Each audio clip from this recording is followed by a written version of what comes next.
पुआ मृत्यु को बीतलाणी 2 मास न्याय दे पारुनी पुलिस परिवार एकमात्र रोजगारिया को हराई चिंतारे बापा मां और स्त्री पुरी जिला इतिभुआ पंचायत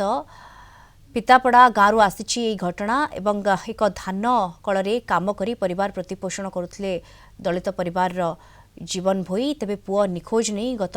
नवेम्बर 22 तारिख में पुरी जिला रामचंडी थाना लिखित अभियोग करथिले बापा दिनक परे केनालरू जीवन भोई गलित मृतदेह उद्धार कर प्राथमिक तदंत में जीवन को हाथ गोड़ एवं पिठी रे क्षत चिन्ह थिबा जना पड़िथिला किंतु जीवन को मृत्यु केमिति हला एहा उपरु वर्तमान सुधा परदा उठाई पारुनी पुलिस जीवन को 4 वर्षर झियो थिबा बेले स्त्री एबे गर्भवती अछंती अभाव मध्यरे जीवन बिताउतबा बापा मां को मुंडरे एबे भालिनी पड़ी न्याय भिक्षा पाई बापा रवीन्द्र पुरी आरक्षी अधीक्षक द्वारस्थ होते कौन सुफल मिले ना प्रशासन ए दिगरे दृष्टि दे तुरंत न्याय प्रदान करने को साधारण दाबी होइछि। पाइलानी संध्या बेले झाड़ा बसी पानी साइड गला गोड़े करेन्ट लगिगला से करेन्ट लगिला से सेठी मरी जाइए दिन से देखिक भोर बोधे गैप करदे आम पाइलुनि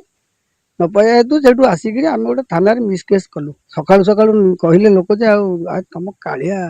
ए जीवन कौन सिटी पड़ी आम सब गला बेलू डेड बडीटा आंठुओ पाई भासुची ठीक से तदंत होनी ना ठीक से आसीनी आम तो ना चाहूँ झाड़ा बसिक आसला बेलू तो करेन्ट तले पड़ता बिलरे देते से गोड़ छंदी मला जीवन जान जीवन गला मन उड़ी गला यही लोक मारी एंती मो पुओ को सेपुटू मारी एपटे आनी पकई नाय खोजुची 22 तारिख दिन जीवन भोई प्रतिदिन झाड़ा गला भली 22 तारिख दिन संध्यारे से झाड़ा जाइए तो 24 तारिख दिन सकाल 5टारे खबर पाइली जीवन भोई आंठुए पानी रे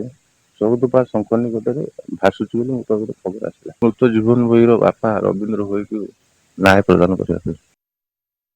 कांथरू लिभिनी जीवन का ना किंतु जीवन दीप लिभि जीवन कर मृत्यु केमिति हला ता एबे भी अस्पष्ट ए नहीं थाना रे बारंबार द्वारस्थ होउछंती जीवन को बापा माँ केबे न्याय मिलिबो जीवन को बापा माँ को ताहा केवल अपेक्षा कोणार्क आशीष रंजन मिश्र कलिंग टीवी।